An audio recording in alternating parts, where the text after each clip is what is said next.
You know who I feel real bad for is Indians. Everybody feels bad for Indians. They get dogged openly because everybody thinks they're dead. These motherfuckers are not all dead, all right? With my own eyes, I've seen a gathering of 1,500 Native Americans. They were all gathered in one place. The place is called Walmart in New Mexico. There's Indians everywhere. I'd never seen Indians before. I wasn't even sure if they were Indians. It's fucked up, but I asked one of them. It's not nice, but I seen him in the sports section looking at bows and arrows. I had to say something. Excuse me. I don't mean to be rude. Are you an Indian? And he was cool. Yes. Yes, I'm Indian. Still didn't believe him. I had to test him to be sure. This is fucked up. But I had a gum wrapper in my pocket, so I balled that shit up and I threw it on the floor. And a single tear came out his eye. I said, oh shit. I had so many questions. So what tribe are you from? I am a Navajo. I said, word. I studied you in social studies. You're a hunter-gatherer, correct? He said, I guess so. That's what you wish to call it. I said, why? What do you call it? He said, I am an alcoholic.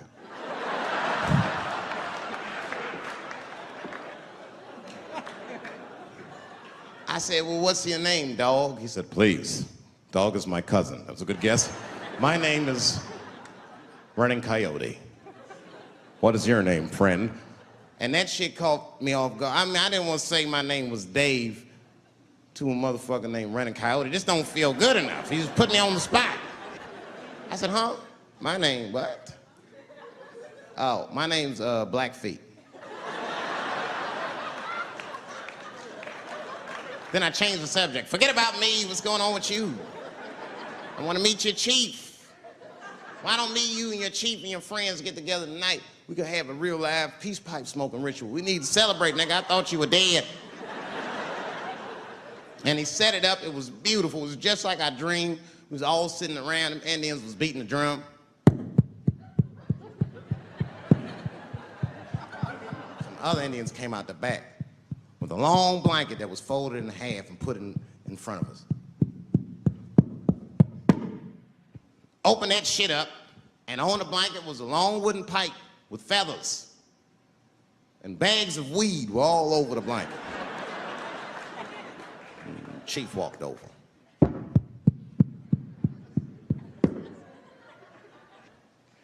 The big ones are 50. The little ones are 25. And these are 10.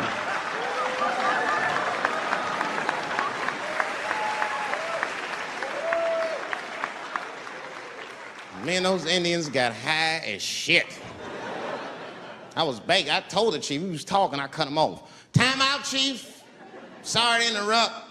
I'm fucking smashed, man. The weed's too strong. I'm itching. This is PCP. The spirits have got me. Chief, the spirits have got me. And the chief threw some water in my face. Calm down, blackface. Splash! I said, hey, it's Blackfeet, motherfucker. Take it easy.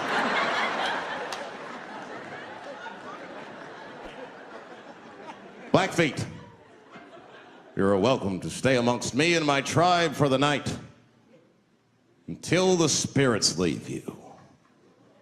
And they gave me my own teepee to sleep in, which sounds nice. I personally felt like it was a little fucked up, you know, because they all had houses, man. It's like, why can't I sleep with y'all in the house and watch TV? Nigga, I can't be on this grass all night.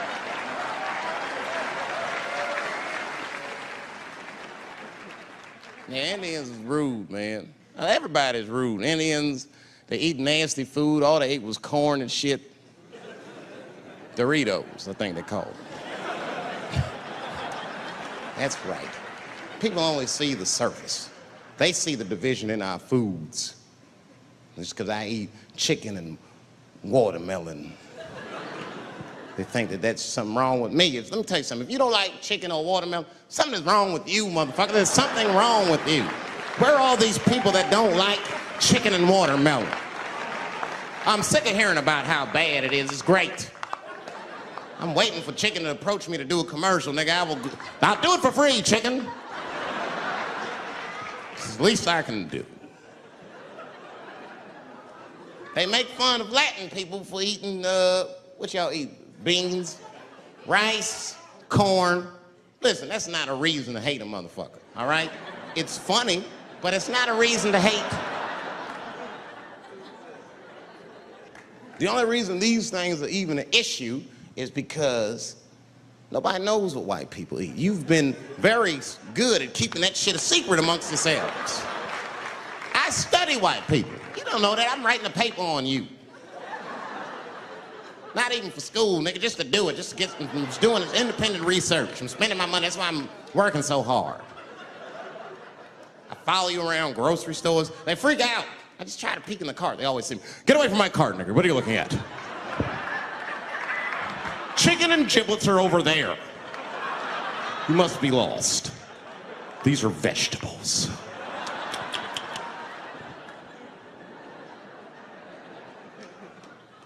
I know what you drink. See how quiet it got? Grape juice. Surprise, motherfuckers, you didn't know I knew about grape juice, did you? Oh, don't play dumb with me. Look at what is it? A lot of black people don't have the privilege of knowing about grape juice because they have grape drink. It's not the same formula that you get. Ain't no vitamins in that shit. You might have one of your black friends over, Todd. Todd, would you care for a glass of grape juice? What? Nigga, what the fuck is juice? I want some grape drink, baby. It's purple. I don't think I know what a grape drink is. What? I have some apple juice if you want. What the fuck is juice? I want some apple drink. Scream.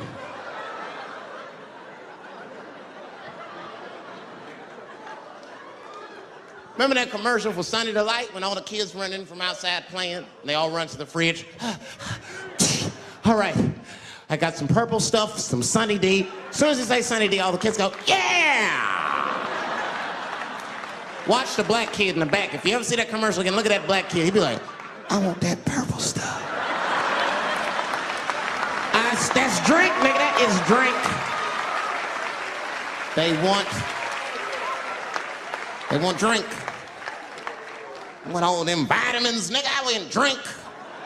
Sugar, water, purple. That's the ingredient, sugar, water, and of course, purple. It's too fucking much. I got a lot of things to talk about tonight. First of all, I've stopped smoking weed. With black people, you didn't let me finish, motherfuckers. God damn. I'm sorry, black people, to break the news so publicly, but I can't smoke with you anymore. Every time I smoke weed with my black friends, all you talk about is your trials and tribulations. I'm sick of that shit. I got my own problems, nigga. That's a waste of weed. I'm smoking weed to run away from my problems, not take on yours. From now on, I smoke weed exclusively with white people. Calm down, motherfuckers. You win by default. You got good weed conversation. All white people talk about when they get high is other times that they got high. I can listen to that shit all night. Dude, remember at Frank's last week? It's fucking smashed, man. And catalogs everything they drink. 2 shots of Jaeger, tequila, 4 bong hits, man, beer, cheeseburger. That shit is great. Only bad part is you cannot pass out around white people. Every time white dudes pass out around each other, they always do some borderline gay shit when the guy's asleep. Frank fell asleep, so we stuck a carrot in his ass and put shaving cream on his balls. Why, motherfucker? Why would you do that to a friend of yours? He trusted you enough to sleep around you? You gonna put a carrot in his ass? Is that nice?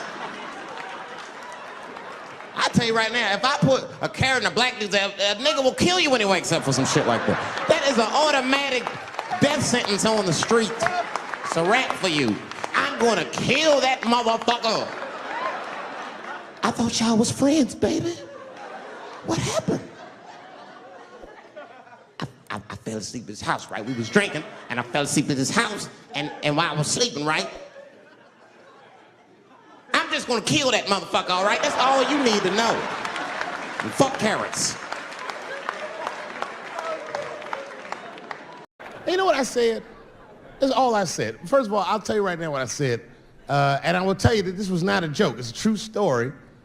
And I just happened to tell it. All right, what happened was I went to a gallery party, all right? I don't know who in here has ever been rich before, but these are very nice parties. You know, wine and cheese and ball of conversation. And there was a few eccentric types, one of which was a very wealthy man that happened to be wearing a dress. I don't know what you call him, man. It was a tranny or drag queen, perhaps. Whatever it was definitely a man.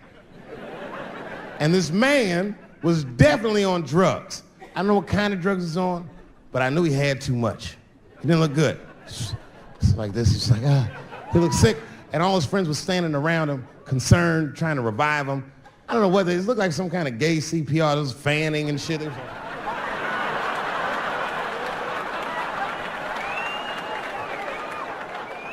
I saw all this from a distance. Now, I should have minded my own business, but I got curious. I was like, oh. And I went over there. All I said, excuse me, gentlemen, is he okay? And then they looked at me like I was evil. Oh. She is fine. I said, word? Oh. I'm sorry, I didn't know this is what we were doing. Here's my thing. I would support anybody's right to be whoever they feel like they are inside. I'm your ally in that. However, my question is, to what degree do I have to participate in your self-image? Is it fair that I have to change my whole pronoun game up for this motherfucker? That doesn't make sense. Seriously.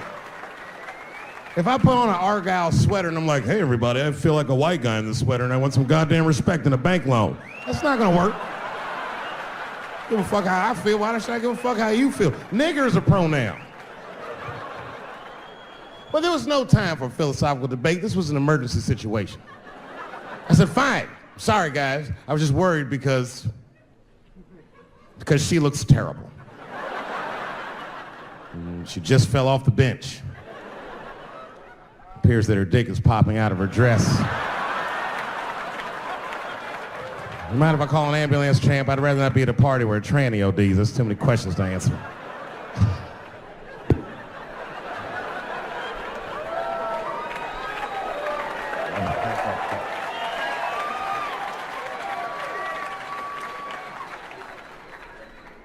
Okay, I've been through this before. I had a friend from high school. Now, in high school, this guy was a thug, right? He was a fucking dope boy. He did it all. He's a wild dude. People used to be very scared of him. And then after high school, word on the street was he'd come out the closet. I personally didn't believe it.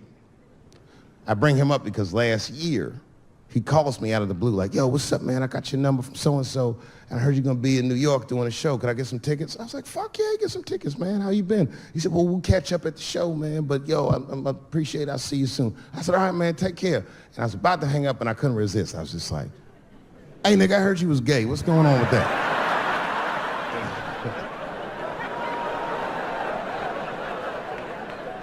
And I wish I didn't ask, because he sounded like he was dying to talk about that shit. And he had a long story about it. And it's not that I didn't care, but I was, I don't like talking on the phone. I was watching TV at the same time.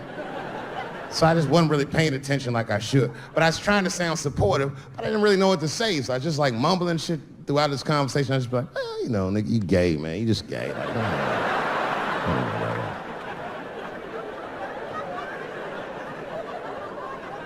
This went on for a while, and then finally I had to say something like definitive to get him off the phone. And I was like, hey, man, you know what? Don't let people get you down, all right? And the next time someone tries to make you feel bad about yourself, just remember, everybody fucks funny to somebody.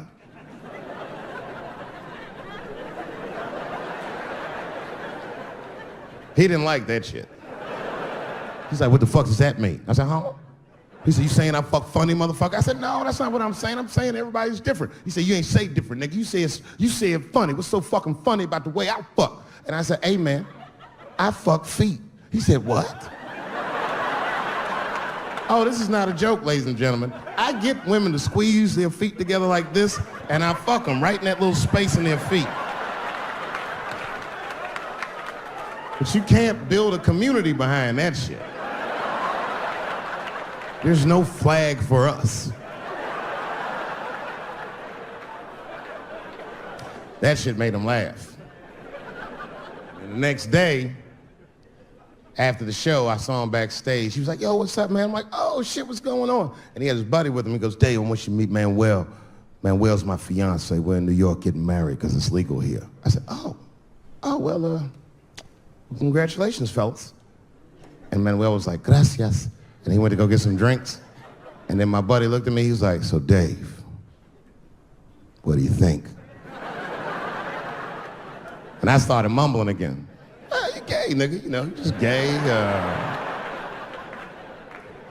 He said, yeah, I'm a little nervous about getting married, man. It's a big step. I said, yeah, it is. It's a big step. He said, well, you've been married for a while. You got any advice for us? No, I'm married to a woman. Sorry about that. And he corrected me. He said, no, you married the person that you love. So it's essentially the same. I said, you know, man, the problem with that statement is that it makes the assumption that I love her. But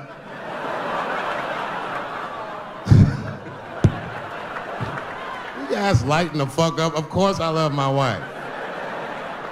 She laughs at this shit. As a matter of fact, she eats and spends this shit. You know what I told him? I told him, I said, you know what you should do, man?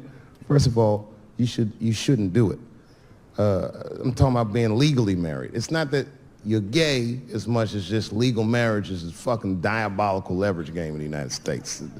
I'm just being honest. Devoid of religious significance or the idea of love, marriage is nothing but an awful contract that you shouldn't sign.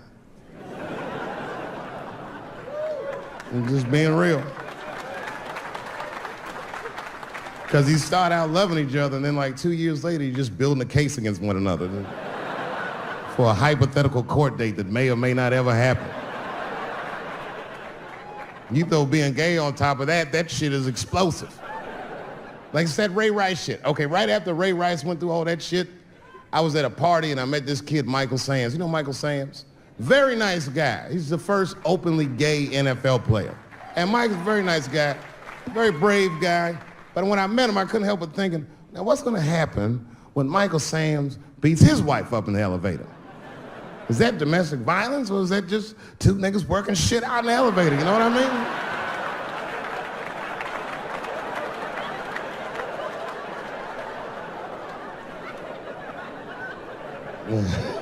mean? Anyway, I give all married men the same advice, gay or straight. Get a dog. This dog will love you all the time, but she's not going to.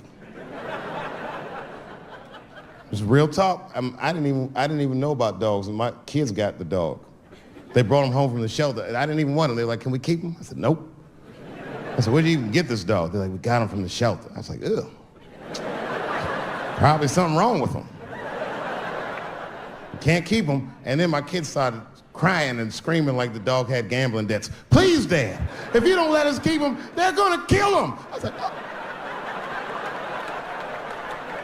All right, you can keep him. And this dog was a menace.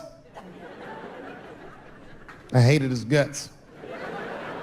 Then one night I'd smoked a bunch of weed and I was eating a sandwich and Baba came over. Baba's the dog. He came over and was staring at me. This will make you very uncomfortable if you're just looking at you usually.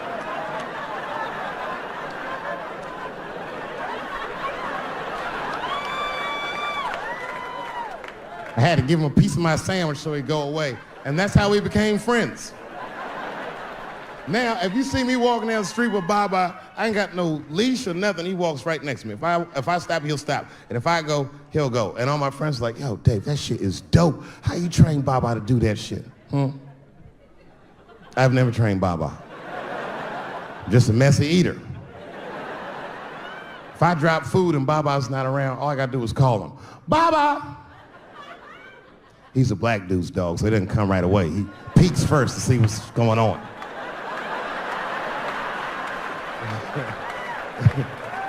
I gotta tap my foot so he can see the food. Over here, little buddy.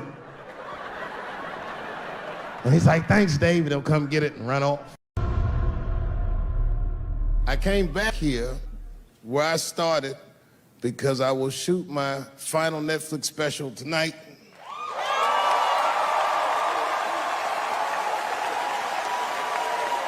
That's right.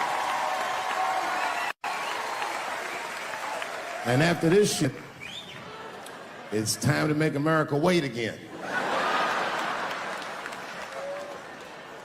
I've done too well. You know, if you black in show business and do too well, it's scary, nigga. Like, you gotta get the fuck out of the casino while the getting's good, while you're still winning. If you don't walk away from the table, well, that's how niggas get Kevin Harted. You already know. That's my man. I'm just saying, if he got a sex tape out, well, it's just a matter of time for me.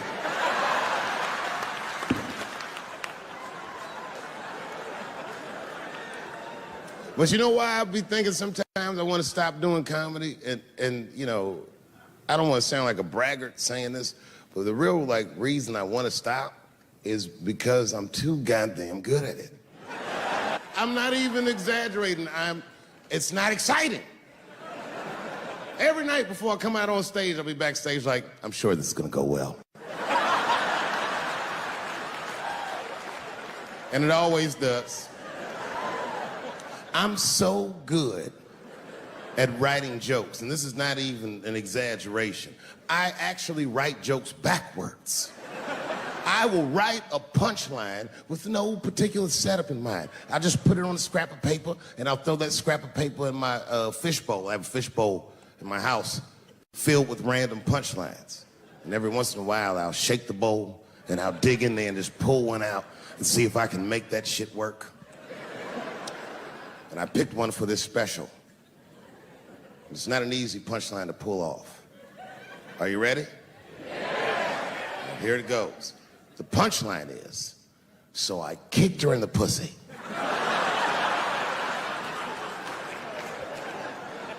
I haven't finished the joke yet. I just know whatever happens in the beginning of the joke, at the end of the joke, for some reason, I'm gonna kick somebody in the pussy. And it's going to be hilarious. And you know what's weird? I've always remembered a time when I wasn't. You know, when I was growing up, I was probably about 8 years old, and at the time, we were living in Silver Spring. Yeah. Yes. Common misconception about me in D.C., a lot of people think I'm from the hood. That's not true. But I never bothered to correct anybody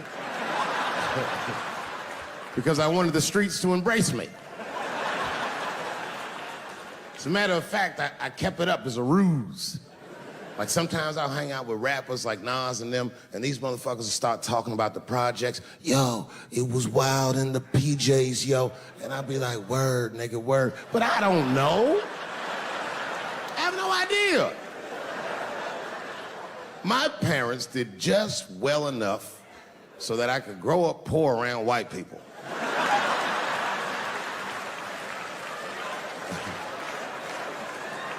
And to be honest, when Nas and them talk about the projects, nigga, I used to get jealous because it sounded fun.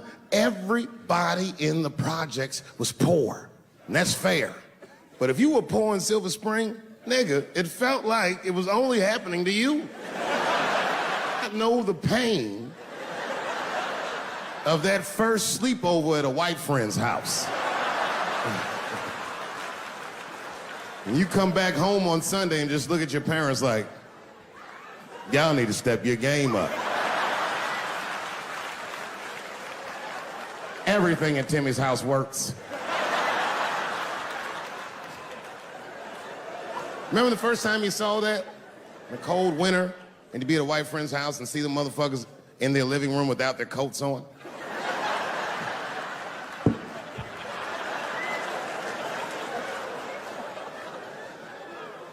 Timmy was one of my first white friends, like, in my life, man. He was a good dude, too. He moved to Silver Spring from Utah, of all places.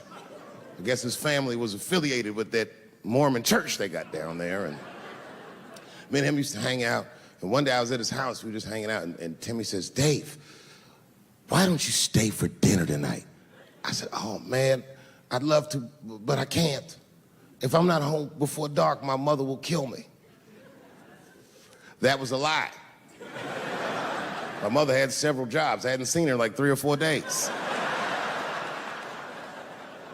At that point in my life, it was my experience that white dinner wasn't delicious.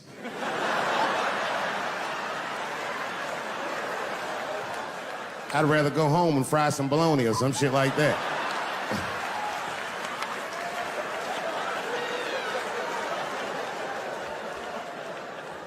But then old Timmy threw me a curveball I wasn't expecting. He said, "Well, it's too bad you can't stay, Dave, because Mom made stovetop stuffing." I said, "What the fuck? Stovetop?" Well, hold on, nigga. Let me make some phone calls real quick. I had seen that commercial so many times, I had dreamt of getting my hands on some of that stovetop stuffing. And finally, I met a motherfucker that actually had a box of stovetop in the house. I couldn't miss this opportunity, so I pretended to call my mother. And then I came back and I said, Timmy, you're not gonna believe this great news. Mom said I can stay." And he said, "Fantastic." He said, "Why don't you come with me and we'll help set the table and then we can say the blessing." I had no interest in setting this motherfucker's table or saying these crazy-ass Mormon prayers. I just wanted that goddamn stuffing. My hands first. My plan was simple. Wash my hands slowly, and by the time I'm done, the table will be set, the blessing will be said, and all that there will be left to do is eat.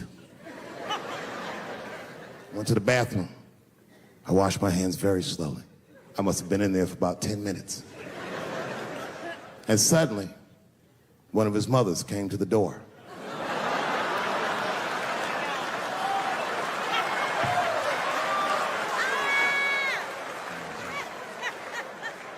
She was like, "Hi, David, right?" I said, "Yes, ma'am."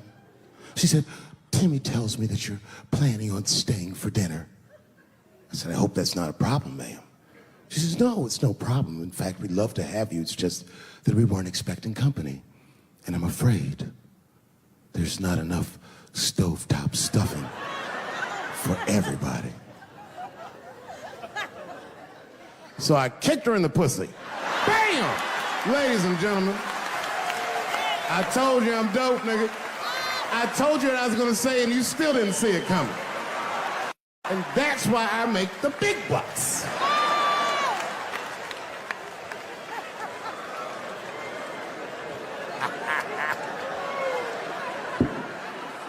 Oh my God. But there's a more important reason that I would stop doing comedy right now.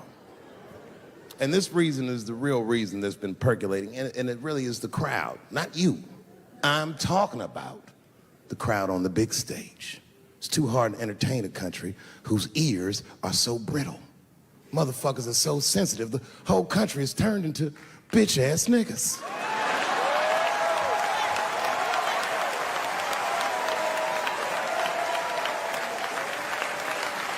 Everything you say upsets somebody. You know, I can remember when it all started. It was when I was doing Chappelle's show. When I was doing Chappelle's show, I used to do the show, and then on the weekends, I do like concerts and shit like that. So I'm doing a concert, and there was a couple in the front row, beautiful couple. The wife was obviously Asian. You could see it in her face.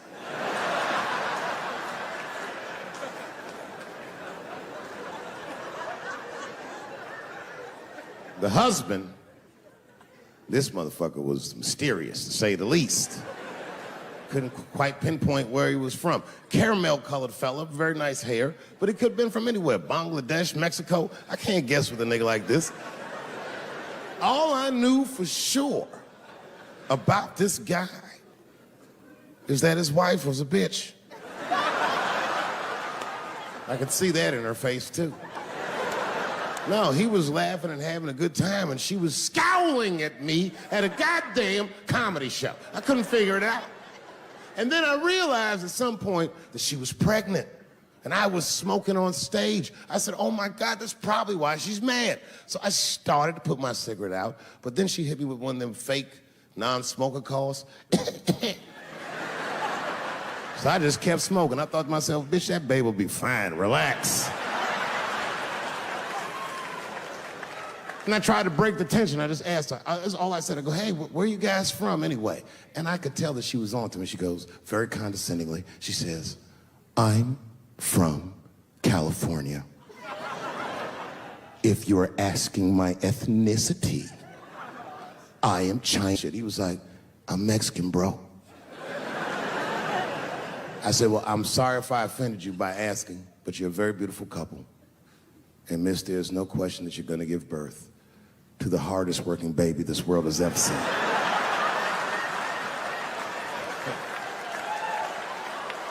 That's not a bad joke. She got very upset. She got up to leave immediately, but she didn't just leave. She had to take one last dig at me on the way out. I will never buy one of your fucking DVDs again, Dave Chappelle. I said, ma'am, with all due respect, Chinese people don't buy DVDs.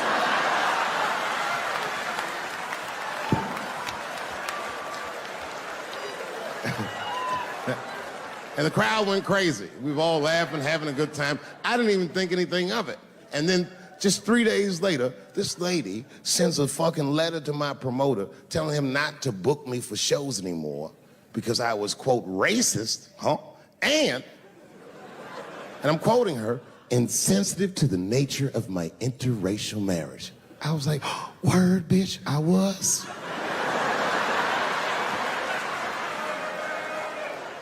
If she would know that I myself am in an interracial marriage. That's right. In fact, my wife is Asian too. Surprise, bitch, I'll see you on Thanksgiving.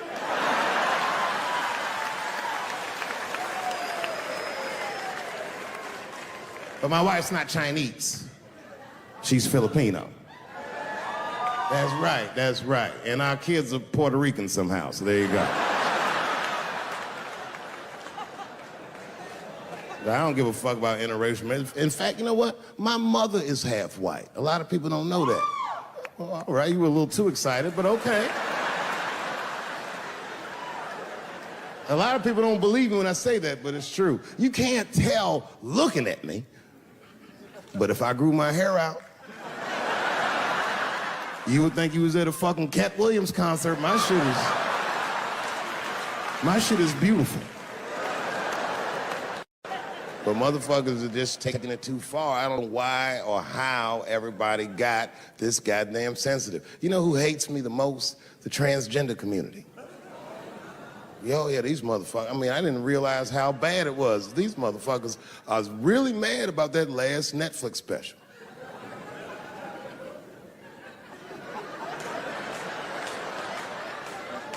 It's tough, man. I don't know what to do about it because I like them. I always have. Never had a problem with them. You know, just fucking around. As a matter of fact, I think I make fun of everybody. And I mean, as a group of people, they have to admit, it's kind of fucking hilarious, man. I'm sorry, bro. It's like, I've never seen somebody in such a hilarious predicament not have a sense of humor about it.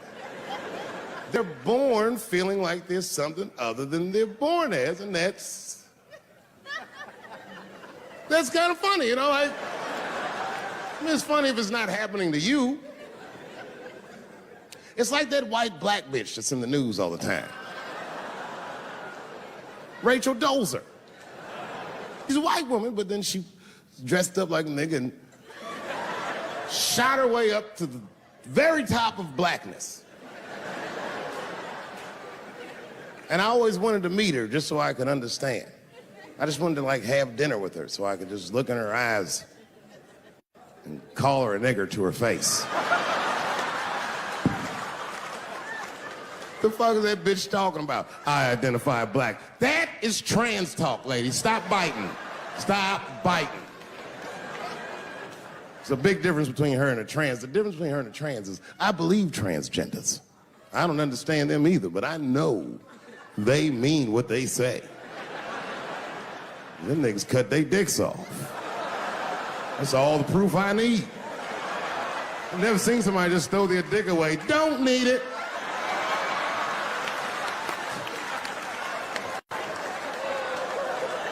I don't understand, but I believe you and I support your decision, motherfucker.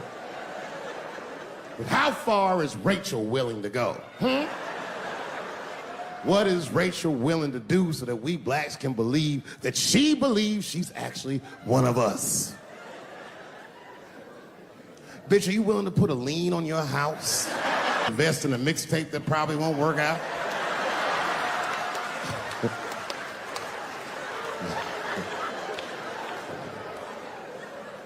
She didn't even change her name.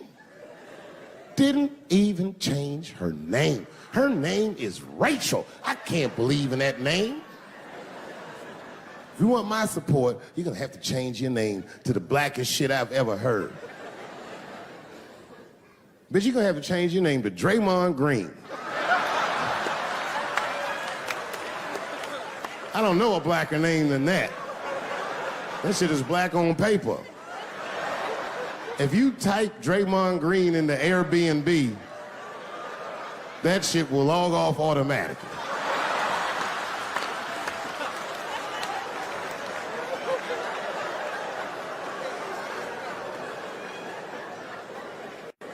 You know, people get mad, bro. People get mad about everything I say. I was doing a show. I was in Portland, Oregon, and I was checked in a hotel under the name Charles Edward Cheese.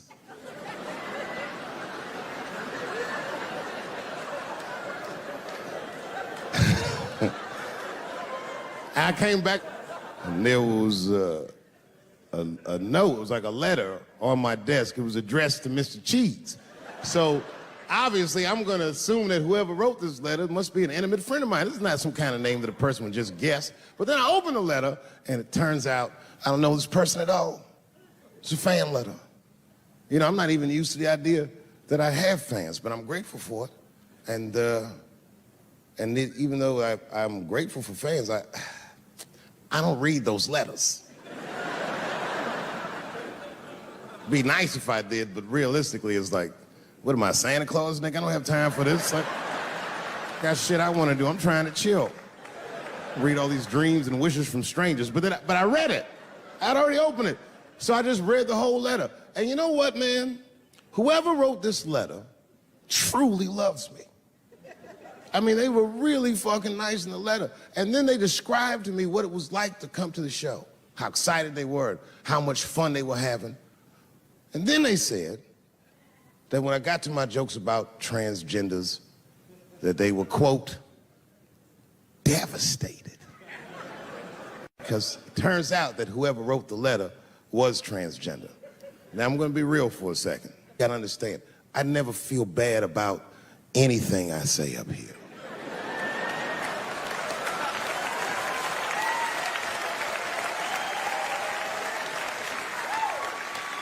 And I would never admit this to you if I hadn't locked your phones up.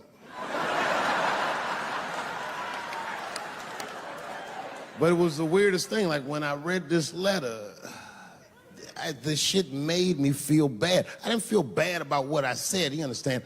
I felt bad that I made somebody else feel bad. To be honest, I don't even know what I said that upset that person. I have so many transgender jokes.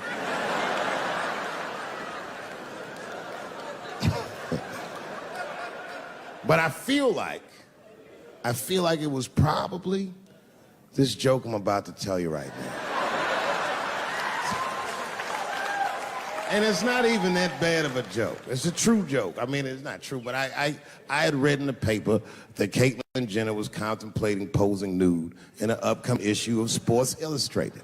And I know it's not politically correct to say these things, so I just figured, fuck it, I'll say it for everybody else.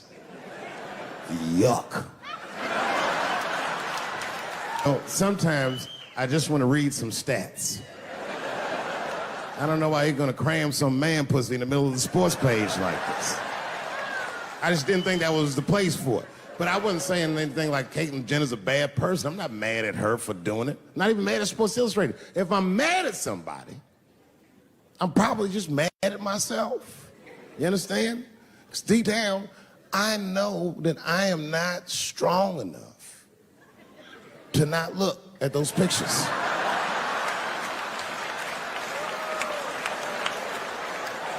And I don't think I'm ready to see what she's trying to show me. So Caitlyn, goddamn it, if you go through with this thing, bitch, you better go hard or go home. I want you to go all the way. Hustler style. Do you know what hustler style means, miss? That means spread the lips.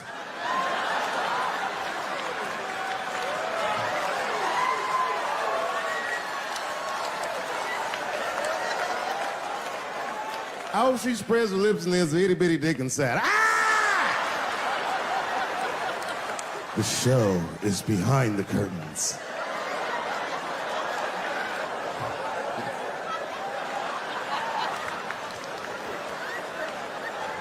I don't know what I said that upset that person. But I'm gonna tell you something. When I read that letter, and the moments after I read it, I did something that many black men in America do not have the time or the money to do. I thought about how I felt.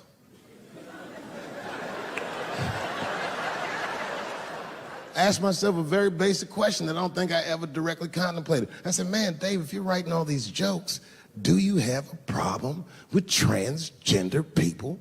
And the answer is absolutely not. The fuck do you guys think I am? I don't understand all the choices that people make. But I do understand that life is hard and that those types of choices do not disqualify you from a life with dignity and happiness and safety in it.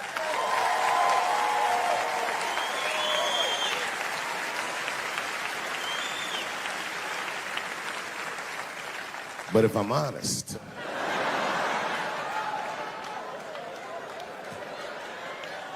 my problem has never been with transgender people. My problem is transgender people. I just feel like these things should not be discussed in front of the blacks.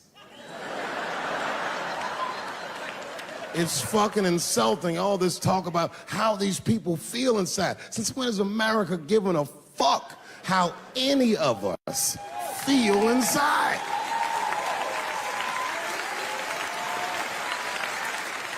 And I cannot shake this awful suspicion that the only reason everybody is talking about transgenders is because white men want to do it.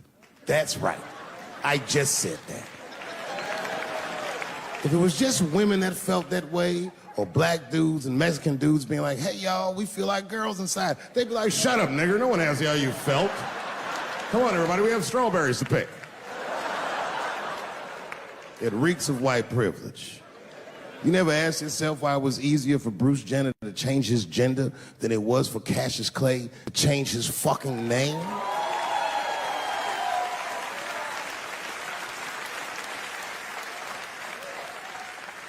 And if I were to be brutally honest,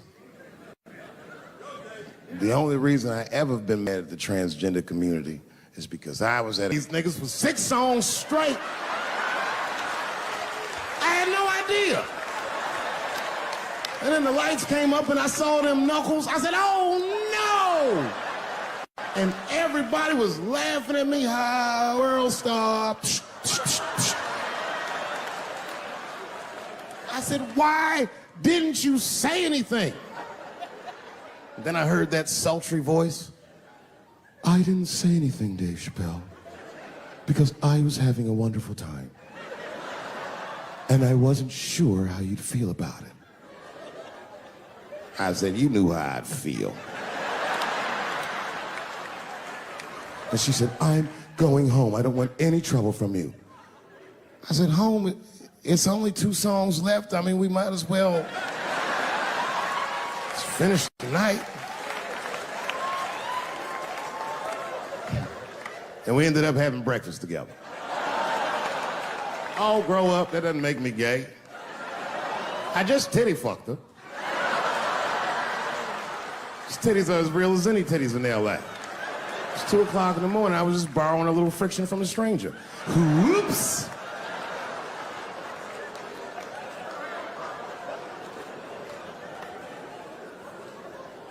It's the madness of youth. It's the types of mistakes that a man makes when he's young. I wouldn't even know that it's necessarily a mistake. It was a wild night out. But I don't do it like that anymore. I'm old. I'm 44 now. Hey.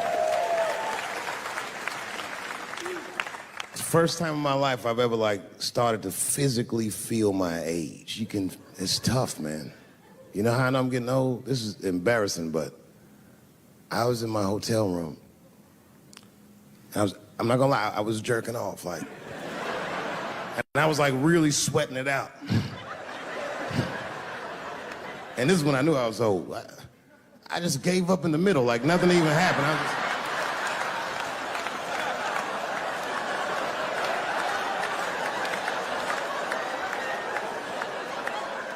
I don't like looking at my dick anymore. My dick looks distinguished. It's old, an old looking dick. It's got salt and pepper hair all around it. My dick looks like Morgan Freeman in the 90s. Without the dots. My dick narrates. Dave pulled me out and started jerking me around and jerking me around. But not with the same vigor as when he was young. He and I both knew nothing was...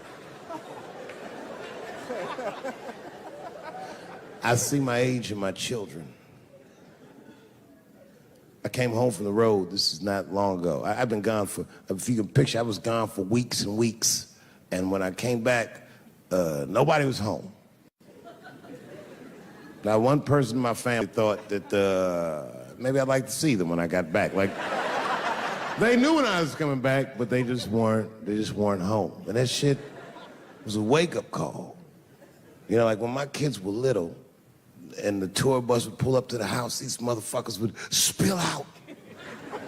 Dad is home, hooray! And they'd hug me and kiss me, and then as the years went on, they'd get less interested. Hey, everybody, look, it's Mr. Promises back from the road.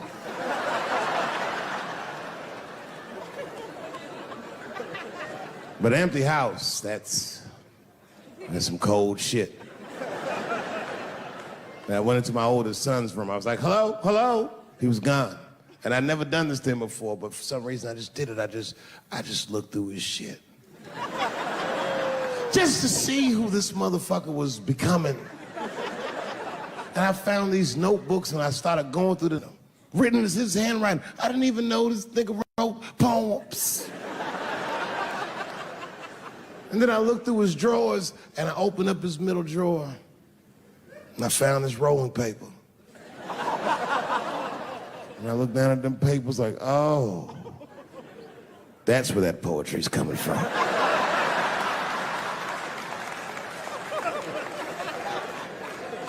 And that shit broke my heart.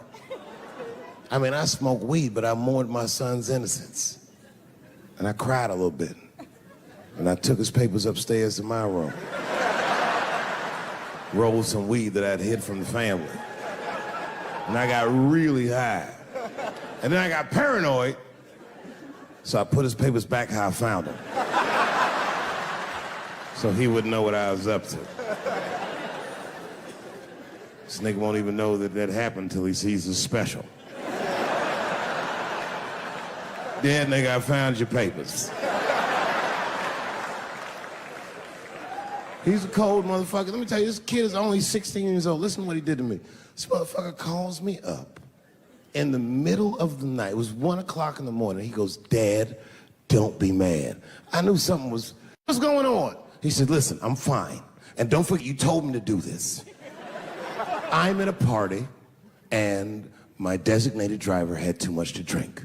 And me and my friends need you to come pick us up. I said, Jesus Christ, it's 1 o'clock in the morning, nigga. I am shit-faced.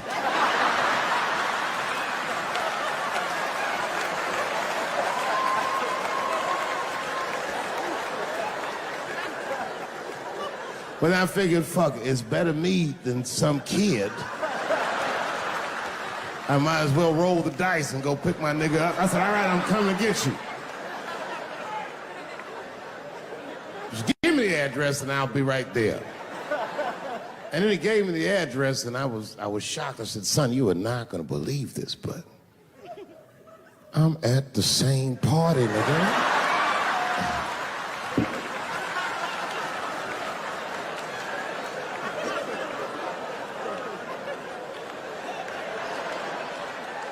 They grow up fast, don't they? Can I ask you a weird question? I don't want to make you feel uncomfortable. You don't have to answer it, and if it doesn't go well, we'll just edit it out anyway. Is it weird to be the only white people in a row?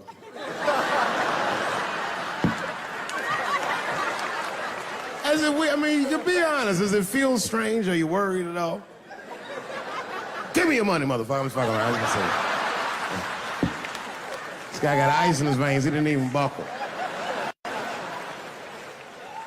You know, like many black men my age, the first time I voted was 8 years ago. Right. I saw Obama on TV and said, oh, I'm voting for this nigga. I remember the day I voted for Obama. I voted in Ohio, and my vote matters in Ohio.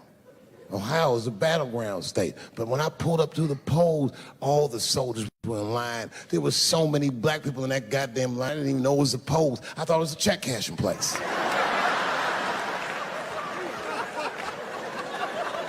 We were hugging each other, and old people were singing hymns and spirituals. They verdict times 10 or some shit. I've never seen black people that happy. 8 years later, I'm pulling up to the polls again. This time, I'm driving a brand new Porsche because the Obama years were very good to me.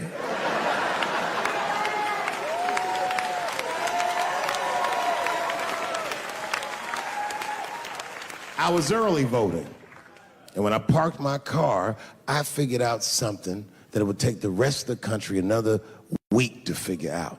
I understood that Donald Trump was going to be our next president because in Ohio, unlike D.C., you could see the results in the parking lot. Saw these goddamn pickup trucks and tractors and shit.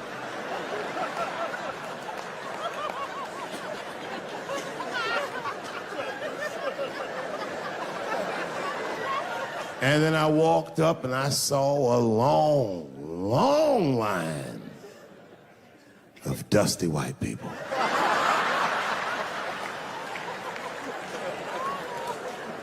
Yes, ladies and gentlemen, these were the poor whites.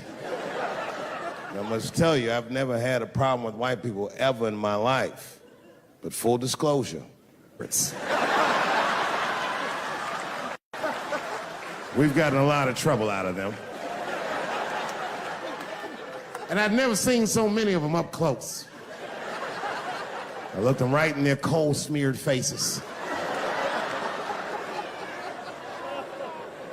And to my surprise, you know what I didn't see?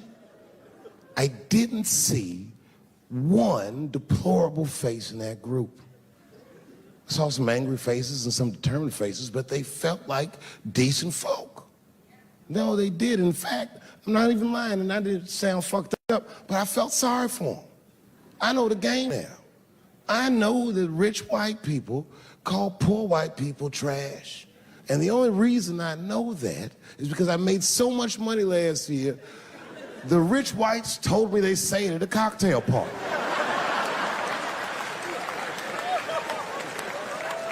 And I'm not with that shit. And I stood with them in line like all of us Americans are required to do in a democracy. Nobody skips the line to vote. And I listened to them. I listened to them say naive, poor white people things.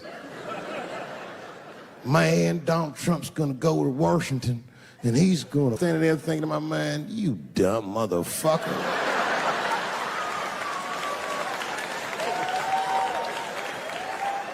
You are poor. He's fighting for me.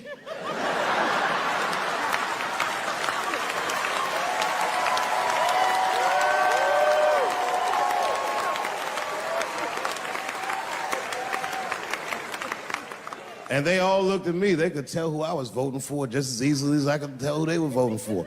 But do you guys know what we all had in common? Not one of us, not a single one of us, looked like we felt good about what we had to do in that booth. We were just doing our goddamn duty. Yes, I voted for Hillary Clinton. Of course I did. I voted for her because I liked what she said vastly better than I liked what he said. But to be honest with you, at that point, that shit was like watching Darth Vader do the I Have a Dream speech. That bitch is mean as hell. She'd already Karate Kid swept Bernie Sanders' legs from underneath him. Boy, it was hard voting for that shit. But it was the lesser of the evils. I know you were a Clinton supporter, Miss I am sorry for her, but it didn't feel as good as it should have. She was gonna be our first woman president. They were gonna make coins out of this bitch.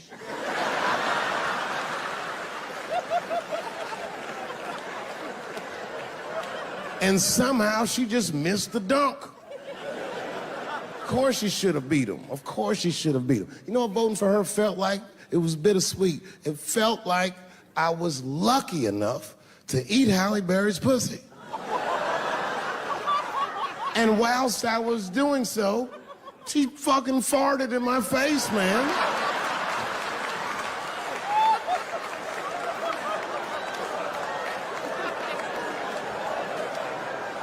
Now you understand, I'd still do it. But boy, I wish she didn't fart in this great nation's face. I voted that day, and then that same day I flew to New York City. I had work. That night I was in a comedy club in New York, and I said to an audience almost exactly what I just said to you. And I didn't know that there was a journalist in the room.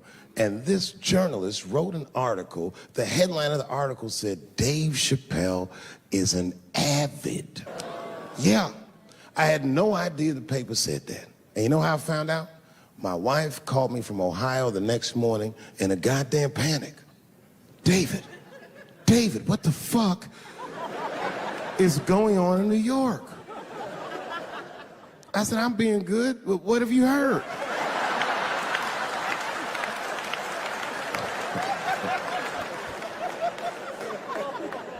And my wife said, the paper is saying that you're a Donald Trump supporter. I was like, whew.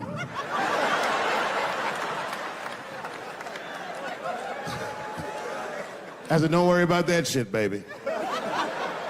Nobody in their right mind would believe that. And she said, no, David, people believe it. And then she started reading the comments to me. Oh, they were terrible. All these black people calling me all kinds of Uncle Toms and shit. I should tell you, buddy, this is a very serious allegation from one black to another. I was incensed. Uncle Tom? How am I Uncle Tom, nigga? You the one that reads The Observer? Anyway, all this shit goes down around, and now Trump is the president, and I'm hosting Saturday Night Live.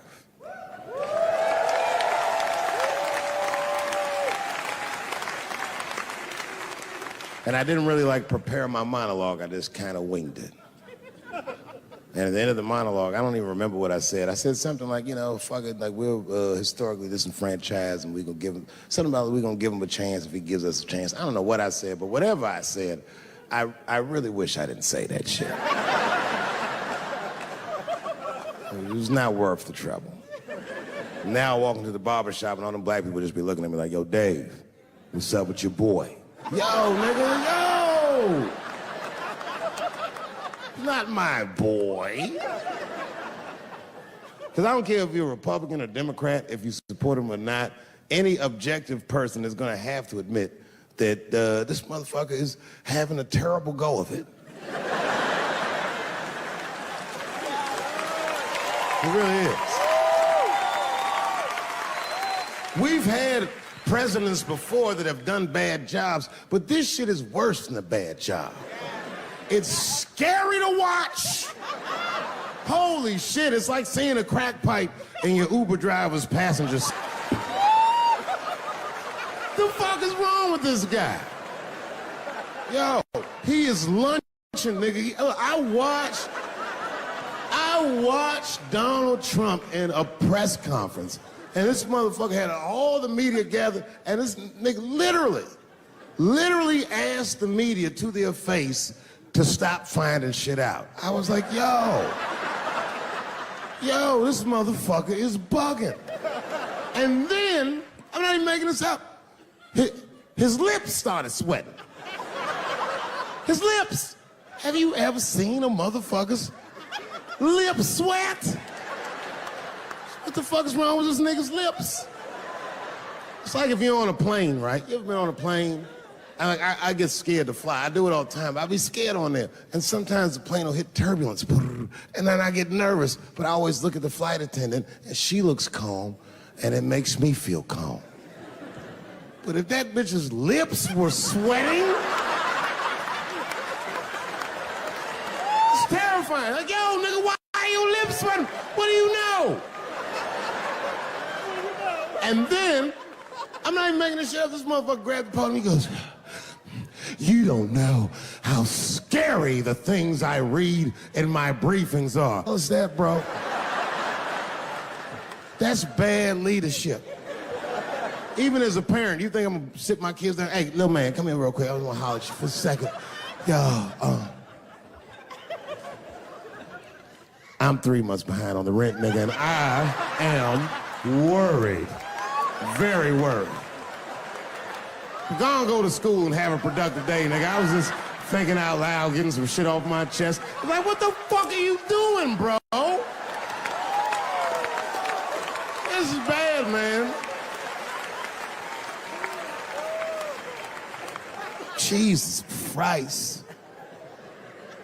All this motherfucker's ideas sound like high people ideas. Like he doesn't think these things through before he tells us. He just tells us what he's thinking as soon as it occurs to him. This shit sounds nuts. I'm gonna go to China and I'm gonna get those jobs from China and bring them back here to America. For what, nigga? So iPhones can be $9,000? Leave that job in China where it belongs. None of us want to work that hard. What the fuck is he thinking? Because I don't want to make them shits. What the fuck are you doing? Stop trying to give us Chinese jobs. I am going to bring back coal. Coal? I'm not even exaggerating. I have never in my life even seen a fucking lump of coal. I honestly don't even know what coal is for. If you're gonna have motherfuckers digging around in the dirt looking for shit, find me some truffles, nigga. That's what I'm about. And these truffle prices are getting out of control. If it gets any worse, I'm gonna be back down to regular butter like everybody else. Terrible, terrible job. This motherfucker hit North Korea with rap battle threats. Fire and fury, like, yo! Yo, what are you doing?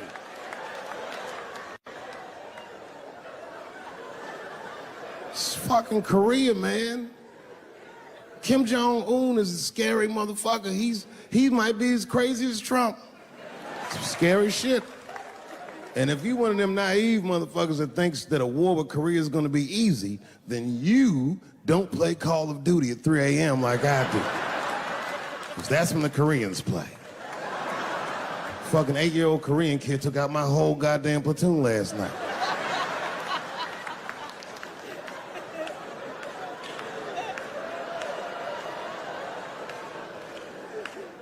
I've never seen somebody in an office so high with the most just basic fucking solutions. Like, you know, we should not let any more Muslims in the country till we can figure out what's going on. Did he just say, figure out what's going on?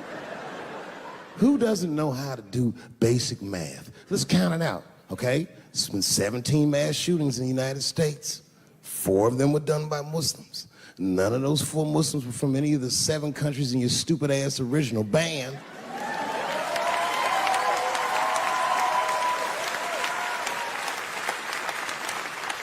And since he brought it up, the other 13 shootings were done by the Tiki Torch Whites. These are facts. And you don't see me trying to ban white people from the show to keep it's a fucking terrible idea because it's mean and it's racist. And most importantly, it would be catastrophic to my bottom line. If there were no white people here tonight, I might leave this bitch with $1,800. This man needs to realize that we all need each other. And that's why we will never, ever be able to beat China. Because everybody in America is racist, and everybody in China is Chinese. This motherfucker called it all wrong. And don't believe the media either, because as all this shit is happening, the media is trying to make us believe that the extremities amongst us are the norms. We can disagree, that's fine. And most of us are keeping a cool head about this shit. You know what I mean? Americans generally respect one another's beliefs, even if they don't share those beliefs. I know I do. I respect everybody's beliefs, except Amish people. Because they are the only ones that I can say clearly their God is wrong.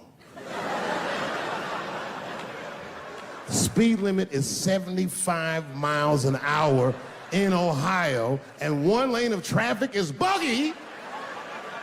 Nigga, your God is ridiculous. All the Amish people around my way know me too. Not from television, obviously. They know me from the streets. Because when I see them horse and buggies, I'll pull the Porsche over and talk to them. Ezekiel. Ezekiel, are you sure that God doesn't want you to have any of this technology or this energy? Huh? Huh?